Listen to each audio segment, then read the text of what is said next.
Mi nombre es Irene Pascual Schutz, tengo 22 años y actualmente estoy estudiando el cuarto curso del grado en turismo en la Universidad de Alicante.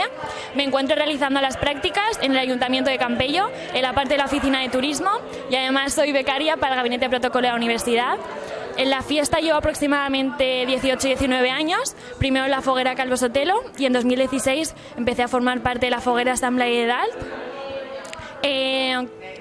De lo que espero este año es sobre todo disfrutar, conocer a todas mis compañeras y que al final se queden recuerdos que estén grabados siempre en la mente.